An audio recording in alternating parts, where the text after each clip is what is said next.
Ji, in my opinion book list is a very critical element किसी भी student की study के लिए। एंड जितनी कंसाइज बुक लिस्ट होगी उतना बेटर है पढ़ने के लिए। जनरली सब लोग बोलते हैं कि रिवीजन करना इम्पॉर्टेंट है, so there is a reason everyone all the topper से दोस पर्टिकुलर थिंग्स। अगर हम लिमिटेड बुक लिस्ट रखेंगे तभी हम उसको बार बार पढ़ सकते हैं। जो बुक लिस्ट को भी अपन ऐसे देखेंगे कि पहले एनसीईआरटी हो गई, फिर एक स्टैंडर्ड बुक हो गई, उसके ऊपर एडवांस बुक हो गई, उसके बाद में और कुछ एलिमेंट कवर करना हुआ। तो start from the basics first कि एनसीईआरटी करना है, देन आगे की बुक लिस्ट करनी है, then I have to build step by step. ऐसा नहीं है कि मैं भिड़ते ही I start with the advance book कि चलो एडवांस बुक उठा के दीदी बासु उठा के लिया पॉलिटी के लिए पढ़ रहे हैं। नो, आई वाज लाइक पहला बेसिक तो पढ़ते हैं, उसके बाद में I will move to the next level. Okay, उसके लिए मैंने 2-3 टॉपर्स के सबके बुक लिस्ट देखी and I found a common minimum कि सबने क्या क्या बुक्स पढ़ी हुई थी। कि एनसीईआरटी सबने सजेस्ट करी हुई है तो कौन कौन सी एनसीईआरटी पढ़नी है वो मैंने देख ली। देन सबने लक्ष्मीकांत बोली है तो ठीक है, लक्ष्मीकांत इज अ बुक सबने रिकमेंड करी हुई है। तो if we can go subject wise, जैसे कि अगर मैं शुरू करूं तो आर्ट एंड कल्चर बेसिकली आपने कहाँ से पढ़ा? तो art and culture was a topic जिसका मुझे फ्रेंड्स ने बोला था कि थोड़ा कॉस्ट बेनिफिट उसका हाई रहता है, मतलब कि कॉस्ट ज्यादा लग सकती है, बेनिफिट नहीं मिलेगा। अच्छा, in the reverse sense.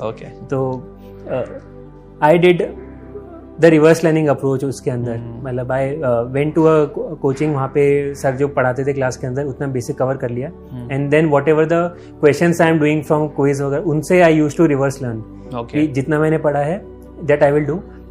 In addition to it, उससे पहले I had taken a look at the previous year questions जो भी पूछे हुए यूपीएससी ने in the prelims.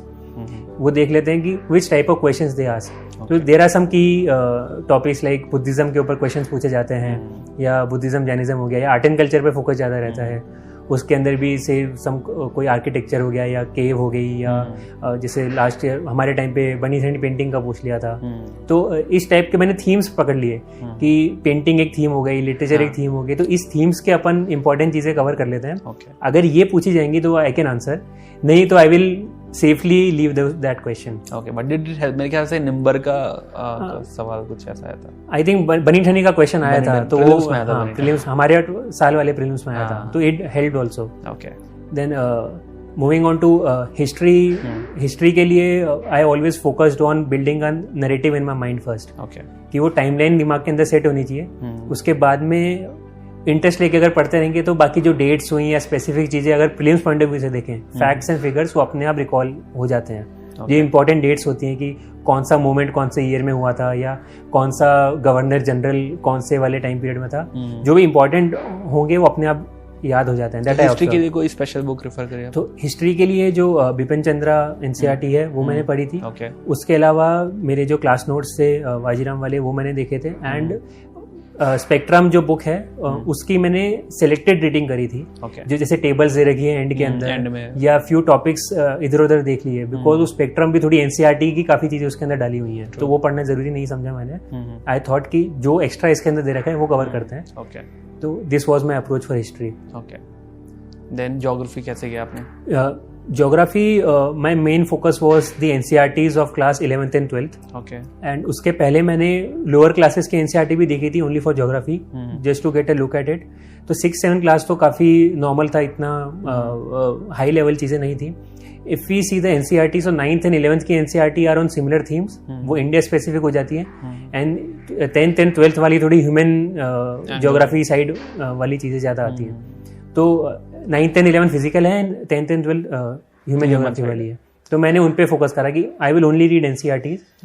All the 4 9th 10th 11th 12th। हाँ, उसमें भी 11th 12th वाली ज्यादा इंपॉर्टेंट हो जाती है, क्योंकि थिंग्स जो 9th एंड 10th में वो रिपीट हो रही है 11th 12th के अंदर।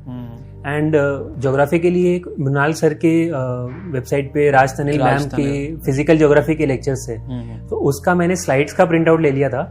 एंड स्लाइड्स का मेरे पास सारे प्रिंट आउट था, एंड मैं वीडियो भी देखता था, पर I used to see them at 1.5 या 2x स्पीड पे देख रहा था कि कॉन्सेप्ट्स तो पता है, जस्ट कुछ अगर एडिशनल पढ़ाया जा रहा है तो वो देख लेता हूँ। उसके अलावा थोड़ा मैप वर्क वगैरह खुद से देखना हुआ, वर्ल्ड मैप्स एंड वो सारी एक्सरसाइज खुद से करी थी। एंड इसका थोड़ा ओवरलैप अपना इन्वायरमेंट वाले सेक्शन से भी आ जाता है, स्पेशली जो मैप वर्क वाला पोर्शन है। तो I got a very important advice from my friend कि जो इंडिया का मैप लो एंड जो भी इंपॉर्टेंट मैप्स हैं draw them by yourself, okay, कि जो भी वाइल्ड लाइफ सेंचुरीज हैं या जो भी नेशनल पार्क्स हैं एंड जो भी इंपॉर्टेंट स्पीशीज हैं ये यूनेस्को साइट्स हैं, अगर if you draw them sequentially on one map and you overlap all those maps तो you will easily find some patterns, कि दिख जाएगा कि ये स्पीशी इस वाइल्ड लाइफ में, इस नेशनल पार्क में, साथ में अगर अपन रिवर भी ड्रॉ कर लेंगे तो दिख जाता है कि ये रिवर इस नेशनल पार्क से निकल रही है। And I did that exercise very diligently, कि एक एक रिवर का मैं देखता था कि कहाँ से स्टार्ट हो रही है, what is the path it is following, तो मैंने खुद से पूरी रिवर्स ड्रॉ करी।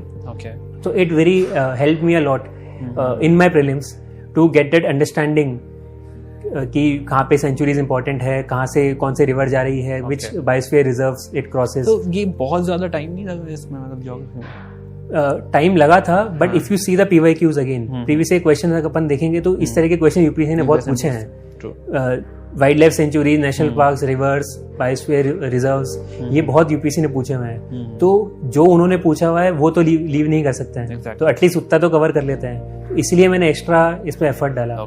And this is an exercise, ये आपको बाद में भी काम आती है because it develops a holistic understanding.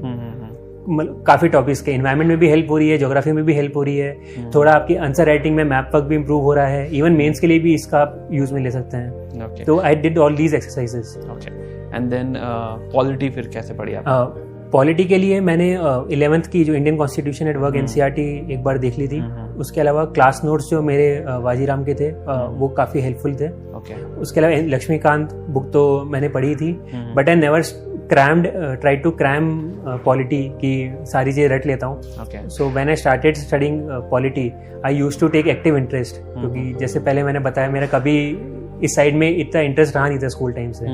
तो when I entered this process मैंने सोचा कि अब ये नई चीज़ मैं पढ़ रहा हूँ तो इसमें थोड़ा ज़्यादा इंटरेस्ट लेते हैं। तो जैसे बिल इंट्रोड्यूस हो रहा है तो मनी बिल कौन इंट्रोड्यूस करता है, रिकमेंडेशन लेनी पड़ती है, या जैसे प्रेसिडेंट का उस वक्त इलेक्शन हो रहा था 2017 में, तो इलेक्टोरल कॉलेज कैसे बनता है, what is the voting procedure, votes का वैल्यू कैसे काउंट होती है, all these are very conceptual things. अगर इसको अपन अंडरस्टैंडिंग से पढ़ेंगे तो समझ में आ जाती है, इसमें रेक्टिफिकेशन की रिक्वायरमेंट नहीं है। जो है कनिष्क, बहुत ही अच्छा लगा आपसे मिलकर, and you are very humble, too grounded, too down to earth, और जो है आपने जो बातें हमें बताई हैं, जो ओवरऑल जो अपना एक्सपीरियंस शेयर किया, आई एम वेरी श्योर कि millions of students will be helped. Really an honour. Thank you Kanishk, thank you.